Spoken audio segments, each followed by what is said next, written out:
Hello there, you perfectly lovely little muggles.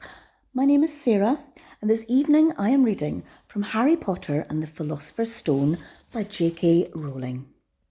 The first chapter is called The Boy Who Lived. Mr. and Mrs. Dursley of number 4 Privet Drive were proud to say that they were perfectly normal, thank you very much. They were the last people that you'd expect to be involved in anything strange or mysterious, because they just didn't hold with such nonsense. Mr. Dursley was the director of a firm called Grunnings, which made drills. He was a big, beefy man with hardly any neck, although he did have a very large moustache. Mrs. Dursley was thin and blonde and had nearly twice the usual amount of neck, which came in very useful as she spent so much of her time craning over garden fences, spying on the neighbours. The Dursleys had a small son called Dudley, and in their opinion, there was no finer boy anywhere. The Dursleys had everything they wanted, but they also had a secret, and their greatest fear was that somebody would discover it. They didn't think that they could bear it if anyone found out about the Potters. Mrs. Potter was Mrs. Dursley's sister, but they hadn't met in several years. In fact, Mrs. Dursley pretended that she didn't have a sister, because her sister and her good-for-nothing husband were as un-Dursleyish as it was possible to be. The Dursleys shuddered to think what the neighbours would say if the Potters arrived in the street. The Dursleys knew that the Potters had a small son too, but they'd never seen him. This boy was another good reason for keeping the Potters away. They didn't want Dudley mixing with a child like that.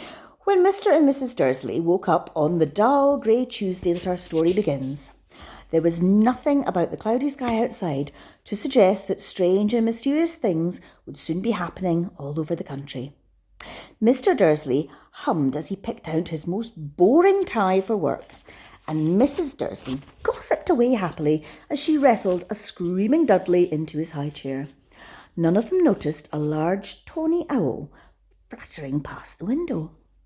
At 8:30, Mr. Dursley picked up his briefcase, pecked Mrs. Dursley on the cheek, and tried to kiss Dudley goodbye, but missed, because Dudley was now having a tantrum and throwing his cereal at the walls. "Little tyke," chortled Mr. Dursley as he left the house. He got into his car and backed out of number 4's drive. It was on the corner of the street that he noticed the first sign of something peculiar: a cat reading a map. For a second, Mr. Dursley didn't realise what he'd seen. Then he jerked his head around to look again. There was a tabby cat standing on the corner of Privet Drive, and there wasn't a map in sight. What could he have been thinking of? It must have been a trick of the light. Mr. Dursley blinked and stared at the cat. It stared back. As Mr. Dursley drove around the corner and up the road, he watched the cat in his mirror. It was now reading the sign that said Privet Drive. No, looking at the sign. Cats can't read maps or signs. Mr. Dursley gave himself a little shake and put the cat out of his mind. As he drove towards town, he thought of nothing except a large order of drills that he was hoping to get that day. But on the edge of town, drills were driven out of his mind by something else. As he sat in the usual morning traffic jam, he couldn't help noticing that there seemed to be a lot of strangely dressed people about. People in cloaks. Mr. Dursley couldn't bear people who dressed in funny clothes. The get-ups you saw on young people. He supposed this was some stupid new fashion. He drummed his fingers on the steering wheel and his eyes fell on the huddle of those weirdos standing quite close by. They were whispering excitedly together. Mr. Dursley was enraged to see that a couple of them weren't young at all. Why, that man had to be older than he was, and wearing an emerald green cloak. The nerve of him! But then it struck Mr. Dursley that this was probably some silly stunt. These people were obviously collecting for something. Yes, that would be it. The traffic moved on, and a few minutes later, Mr. Dursley arrived at the Grunnings car park, his mind back on drills. Mr. Dursley always sat with his back to the window in his office on the 9th floor. If he hadn't, he might have found it harder to concentrate on drills that morning. He didn't see the owls swooping past in broad daylight, though people down in the street did. They pointed and they gazed open-mouthed as owl after owl sped overhead. Most of them had never seen an owl, even at night time. Mr. Dursley, however, had a perfectly normal owl-free morning. He yelled at 5 different people, he made several important telephone calls, and shouted a bit more. He was in a very good mood until lunchtime, when he thought he'd stretch his legs, walk across the road to buy himself a bun from the baker's opposite. He'd forgotten all about the people in cloaks until he passed a group of them next to the baker's. He eyed them angrily as he passed. He didn't know why, but they made him uneasy. This lot were whispering excitedly too, and he couldn't see a single collecting tin. It was on his way back past them, clutching a large doughnut in a bag, that he caught a few words of what they were saying. The Potters. That's right, that's what I heard. Yes, their son, Harry. Mr. Dursley stopped dead. Fear flooded him. He looked back at the whisperers, as if he wanted to say something to them, but thought better of it. He dashed back across the road, hurried up to his office, snapped at his secretary not to disturb him, seized his telephone and had almost finishing dialing his home number when he changed his mind. He put the receiver back down, stroked his moustache, thinking, no, he was being stupid. Potter wasn't such an unusual name. He was sure that there were lots of people called Potter who had a son called Harry. Come to think of it, he wasn't even sure his nephew was called Harry. He'd never even seen the boy. It might have been Harvey or Harold. There was no point in worrying Mrs. Dursley. She always got so upset at any mention of her sister. He didn't blame her. If he'd had a sister like that. But all the same, those people in cloaks. He found it a lot harder to concentrate on drills that afternoon. And when he left the building at 5 o'clock, he was still so worried that he walked straight into someone just outside the door. Oh, sorry, he grunted, as a tiny old man stumbled and almost fell. It was a few seconds before Mr. Dursley realised that the man was wearing a violet cloak. He didn't seem at all upset at being almost knocked to the ground. On the contrary, his face split into a wild smile, and he said in a squeaky voice that made passers-by stare, "Don't be sorry, my dear sir, for nothing could upset me today. Rejoice, for you know who has gone at last. Even muggles like yourself should be celebrating this happy day." And the old man hugged Mr. Dursley around the middle and walked off. Mr. Dursley stood rooted to the spot. He had been hugged by a complete stranger. He also thought he'd been called a muggle, whatever that was. He was rattled.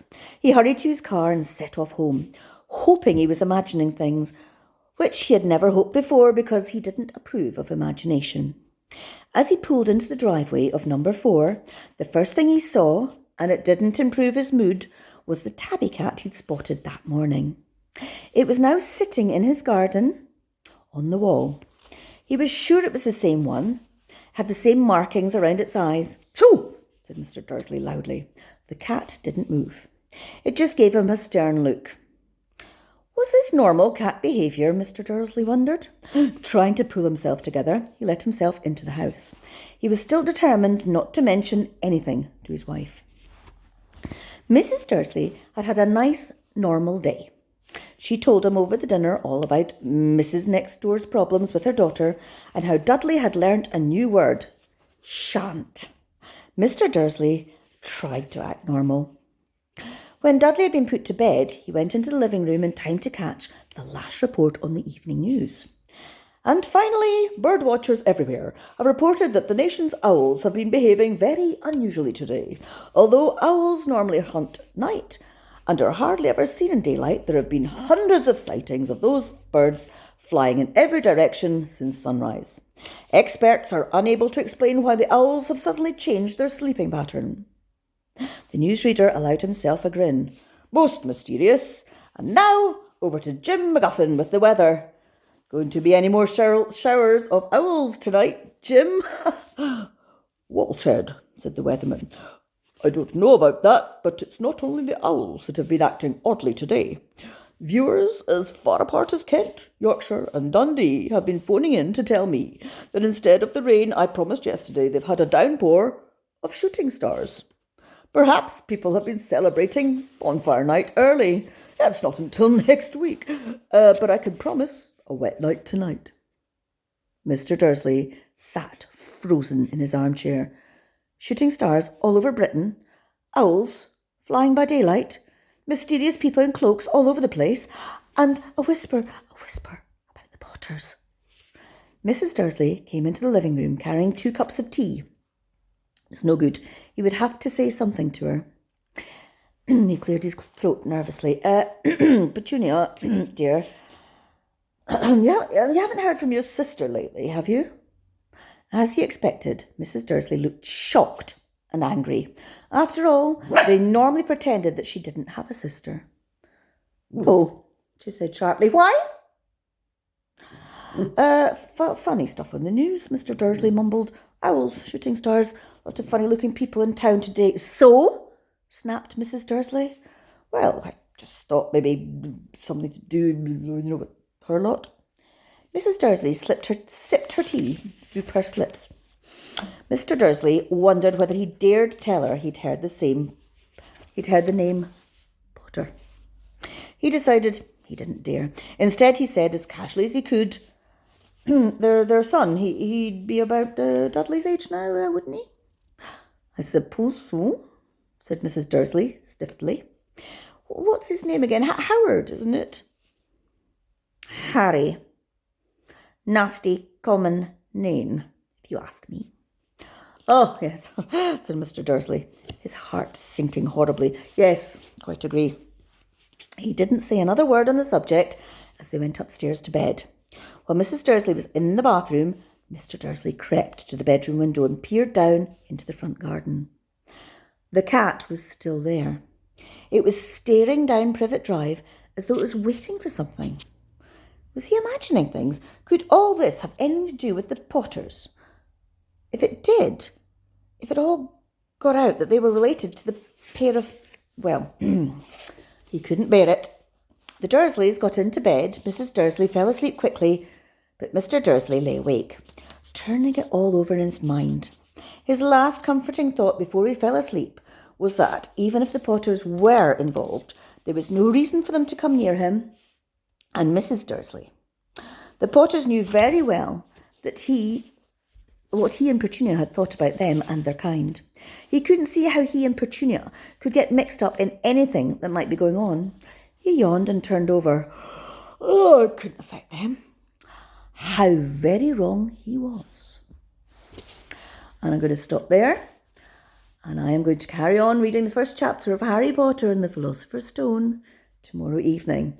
So, clean your teeth, wash your hands, snuggle into bed, give yourself a great big huge cuddle, and hopefully I'll see you tomorrow. Night night.